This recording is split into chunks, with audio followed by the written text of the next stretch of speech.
दिखाया दुखों बिचो कंड के सुखा से तीनाल रलाया। यम काल ना सिरो उतरे मन मुख कौड़ी जन्म गवाया।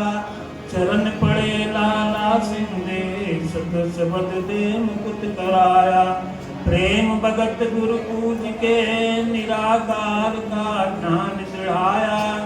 जेहा बीज महताब तेहा फल पाया। जेहा बीज महताब तेहा फल पाया। साध संगत जी, आप सभी इतनी बड़ी संख्या में दूर दूर से आए, हम सबको बड़ी खुशी हुई। काफी दिन बाद इतने लोगों के दर्शन हुए, मन में बड़ी प्रसन्नता है सबके। और आप लोग बड़ी देर से बैठे हुए भी हैं, महात्माओं के वचन भजन सुने, कितना आनंद आया। सद्गुरु ने हमको ऐसा ज्ञान दिया है, इसमें रम जाते हैं तो आनंद ही आनंद आता है। आप सब इतनी देर से बैठे हैं, थोड़ी देर में आप सब अभी भजन का, विचारों का आनंद लिया। अब तो साध संगत जी, हम सब आज विशेष अवसर पर एकत्र हुए हैं। सत्संग में वैसे तो हर इतवार होता है, लेकिन आज विशेष कार्यक्रम है। आप सभी जानते हैं कि हम सद्गुरु के प्रति बहुत कृतज्ञ हैं। हमें हमारे गुरु जी ने बहुत अमूल्य ज्ञान दिया है, जिसकी कीमत हम चुका नहीं सकते।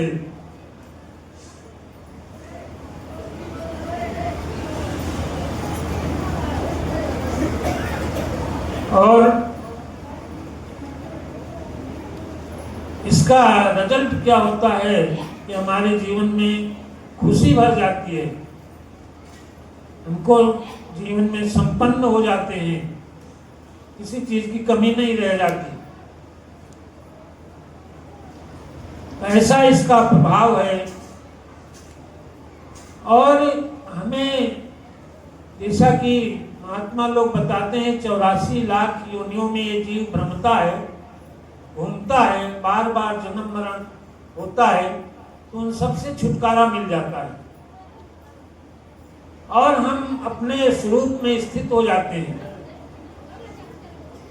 जैसा कि गीता में बताया है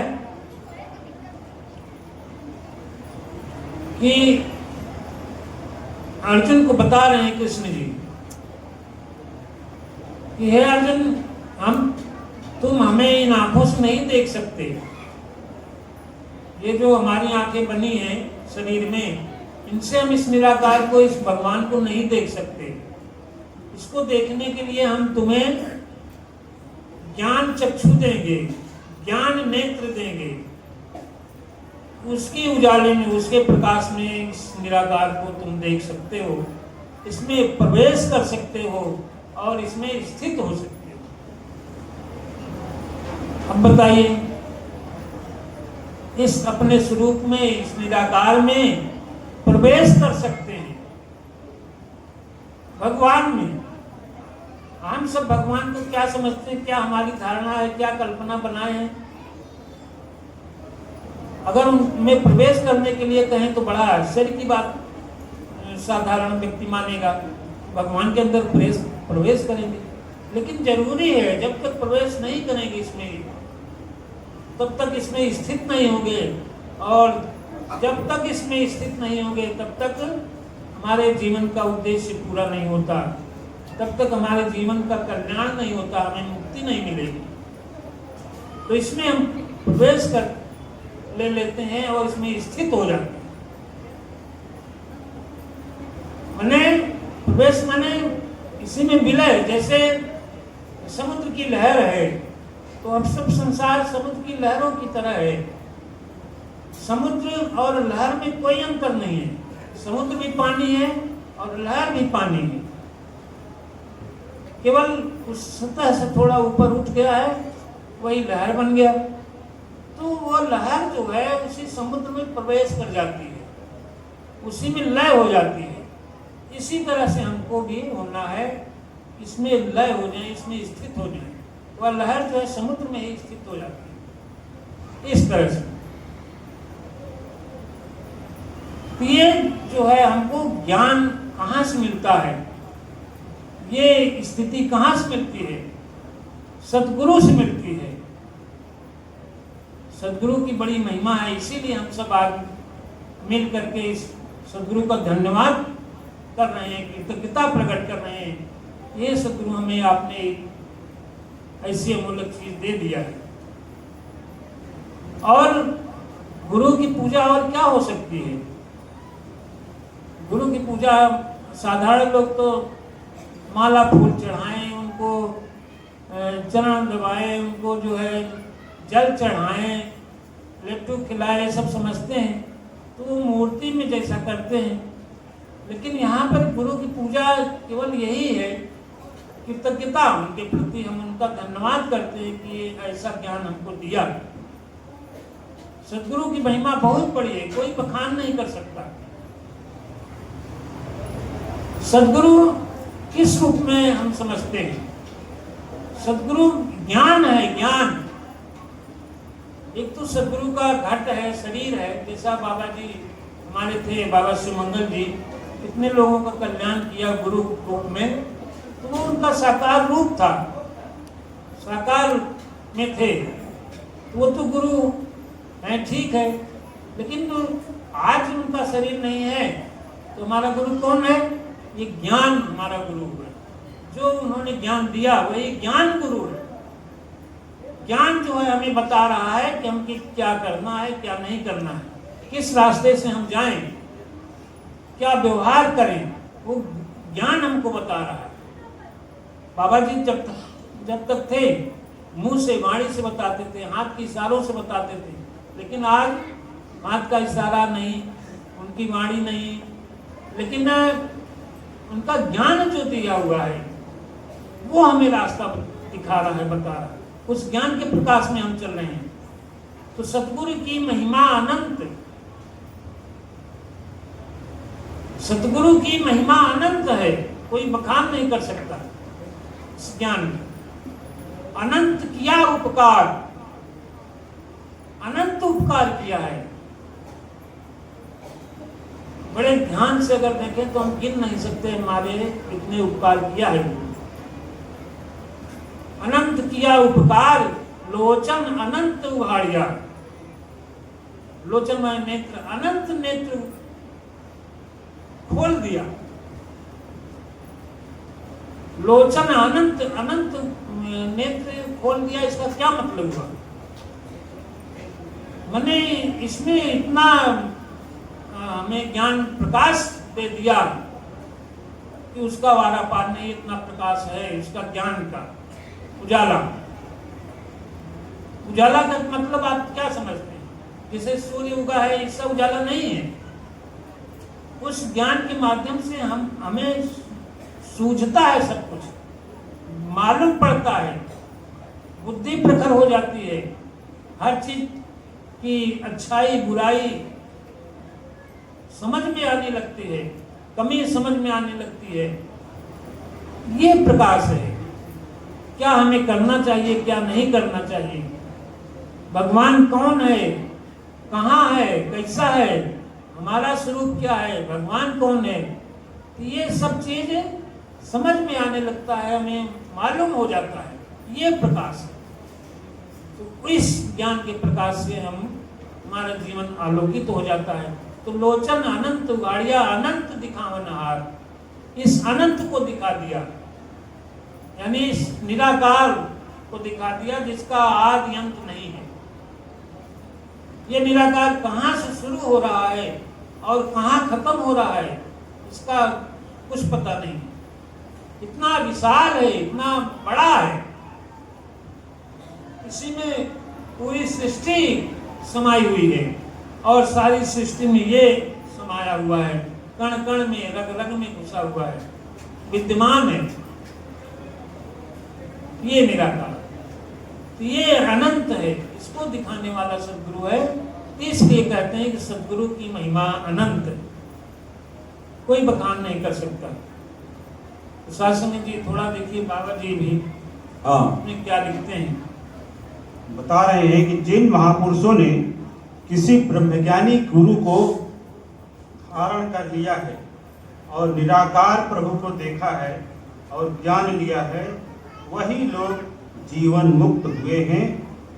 उन ब्रह्मज्ञानी लोगों ने ही इस गुरबाणी के पढ़ने और सुनने का फायदा या लाभ उठाया है। जिसने ब्रह्मज्ञानी गुरु को कर लिया है, ब्रह्मज्ञानी गुरु के पास जो चला गया, उसकी शरण में जो चला गया, तो वही इसको जान पाता है। गुरु तो बहुत हैं संसार में, कई गुरु तो अपने से बनते हैं कि हम गुरु हैं, चेला मोड़ते रहते हैं, बहुत चेला बना लेते हैं, मंत्र दे करके, कंठी पहना करके और सब करके, तो लेकिन वो भगवान को नहीं बताते हैं। केवल शिष्य बना लिए, कंठी पहना के राम राम करो बस, तो नहीं। इसको जैसा अभी गीता में बताया, इस निराकार को इसको दिखा नहीं पाते, बता नहीं पाते, क्योंकि वहां तक वो खुद नहीं पहुंचे। तो हमको ऐसा गुरु चाहिए जो ब्रह्म ज्ञानी हो, ब्रह्म को जो जानता हो, ऐसा गुरु जो है हमको दिखा सकता है, बता सकता है, समझा सकता है। जब तक ब्रह्मज्ञानी गुरु नहीं मिलेगा, हमको भगवान का पता नहीं चलेगा। और बस कहते रहेंगे, सभी कहते हैं कि है भगवान सबके अंदर है, यही है भगवान, सर्वव्यापक है, सर्व हर जगह विद्यमान है, कहते भर हैं, लेकिन जानकारी नहीं, जानते नहीं। तो गुरु एक ब्रह्मज्ञानी होना चाहिए जो जानता हो। सत्पुरुष जिन जानिया सतगुरु तिसका नाम। जो इस सत्पुरुष को, भगवान निराकार जो आदि अनंत है, अनादि है, अनंत है, यही सत्य है, यानी ये हमेशा रहने वाला है, कभी खत्म नहीं होता। तो इसको सत्पुरुष कहते हैं। इसीलिए इस सत्पुरुष को जो जानता है उसको सतगुरु कहते हैं। तो जो इसको जानता है वो वही सतगुरु है। वही सदगुरु जब हमको मिल जाएगा तब इसका पता बता देगा कि भगवान कहाँ रहता है। और यह बहुत जरूरी है, हमारा मानव जीवन इसीलिए मिला है कि हम अपने आप को जान करके जीवन मुक्त हो जाएं। लेकिन हम बड़ी गलती ये करते हैं कि संसार के तमाम काम करते हैं, बहुत काम करते हैं, घर गृहस्थ के सब काम करते हैं और उनको बड़ी महत्व ज्यादा देते हैं। और इस निराकार को जानने की, ज्ञान की, इसको जरा भी नहीं सोचते, जरा भी महत्व नहीं देते कि हमको ये भी करना है, जबकि सबसे जरूरी यही काम है। इसको जो जान लेता है ना, संसार की सारी चीजें उसको आ जाती है, सब मालूम हो जाता है। हमारे बाबा जी बताते हैं ज्ञान में क्या क्या है, हमको घर गृहस्थ में किस तरह रहना है, क्या क्या हमको खाना है, क्या नहीं खाना है, क्या हमको पीना है, क्या नहीं पीना है,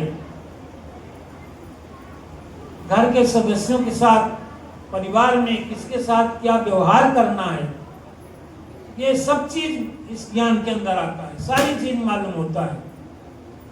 हमको कैसे सोना है, कैसे जागना है, विचार करेंगे, सत्संग करेंगे तो ये सारी चीज मालूम होता है। नहीं, इस ज्ञान को नहीं लेंगे, इस ज्ञान के जानकारी नहीं करेंगे और सत्संग नहीं करेंगे, कहीं उस वैद्य के पास, कहीं उस डॉक्टर के पास, कहीं ओझा के पास भागते रहेंगे, तो डॉक्टर बाद में यही बताएंगे, कहते भैया पानी ऐसे पियो, सुबह उठ करके बासी मुँह पानी पियो, खाना शाम को जल्दी खाया करो, मांस मछली ना खाया हो, उसमें गड़बड़ी होती है, गुटखा तंबाकू ना खाओ। हर कोई भी डॉक्टर के पास जाइए, बताते हैं वो यही सब बताते हैं। गुटखा तंबाकू ना खाओ, दारू मत पियो, शरीर का अंदर का सब खराब हो जाता है सिस्टम उससे। ये कहते हैं डॉक्टर के पास जाओगे तो कहते हैं चाय मत पियो, लेकिन हम सवेरे उठ के बस चाय पे टूटते हैं। चाय पिएंगे और वो खाएंगे, क्या करते हैं, टोस्ट खाएंगे, बिस्कुट खाएंगे, इसी को मना करते हैं। अभी पिछले इतवार को आए थे अभी एक डॉक्टर साहब थर्मा प्लस क्या कहते हैं थेरेपिस्ट कराने वाले, उसके दिमाग के न्यूरोथेरेपिस्ट आए थे। वो भी कह रहे थे कि चीनी ना खाइए, पैकेट बंद वाली चीजें ना खाइए। पैकेट में जो बंद रहता है ना, महीनों से उसमें बंद पड़ा रहता है। और हम लोग खाना दाल रोटी चावल रख देते हैं, सुबह बना के रख देंगे, शाम को खराब हो जाता है। शाम को बना के रख देते हैं, रात में खराब हो जाता है, सुबह खाने लायक नहीं रहता। अब वो कैसे महीनों रखे रहते हैं, खराब हो चुका रहता है, उसमें दवाई डाल के बना के रखे रहते हैं, तो इसलिए वो सब नुकसान करता है। लेकिन आजकल दुकानों पे देखिए वही बिकता है, वही सब खा रहे हैं। तो ये सब चीजें हम लोग जब डॉक्टर वैद्य के पास जाते हैं तब बताते हैं, लेकिन इस ज्ञान से हमको ये सब मालूम होता है कि ये सारी चीजें नुकसान वाली हैं, हमको नहीं खाना चाहिए। तो साथ संगत जी, इस तरह से हमको अपने हम सदगुरु से जुड़े रहें और सदगुरु का इस निराकार का गुणगान करते रहें। हमें हमारा जीवन हमारा बड़ा सुखमय बीतेगा इसके अनुसार जब हम चलेंगे। तब खाली सुन लेने से नहीं, खाली भजन सुन लिया, विचार सुन लिया या गाना गा लिया, इससे नहीं, उसको जीवन में उतारना पड़ेगा, तब हमें जो है उसका लाभ मिलेगा। साथ संगत जी, आप सब इतनी दूर से आए, इतना समय दिया, सभी को इस गुरु के पूजा की आज पूर्णिमा की बधाई हो। एक थोड़ा सा 2 लाइन दास की कहेगा। गुरु का जन्म दिन मनाने चला, गुरु का जन्म दिन मनाने चला,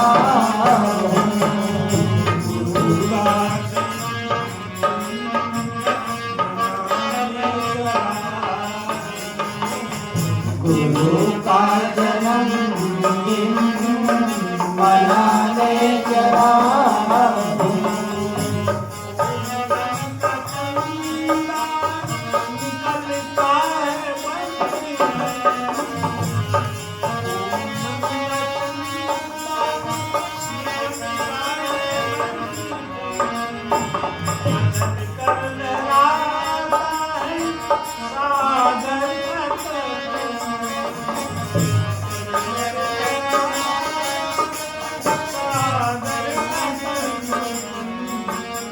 पूर्णिमा है।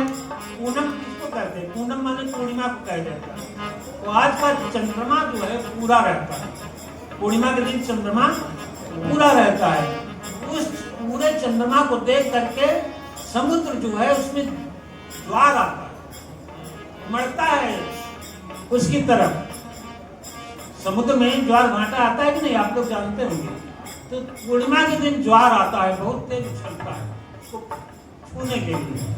तो इसी तरह आज पूर्णिमा है, गुरु का स्मरण करके ये पूरा संगत जो है सागर है, इसमें उबाल आ रहा है, उत्साह बढ़ गया है।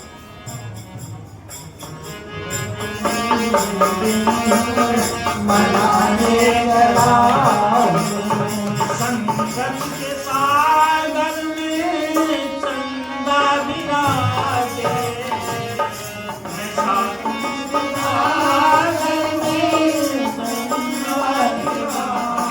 गुरु जो है संगत सागर है, गुरु जो है चंद्रमा है, इसमें उत्साह आज कितनी ऊर्जा भर गई है हम सबको। मैं सागर में लहरें उठाने चला, मैं सागर में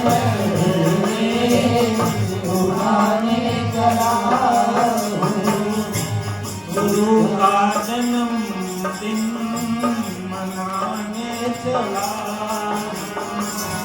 गुरु का जन्मदिन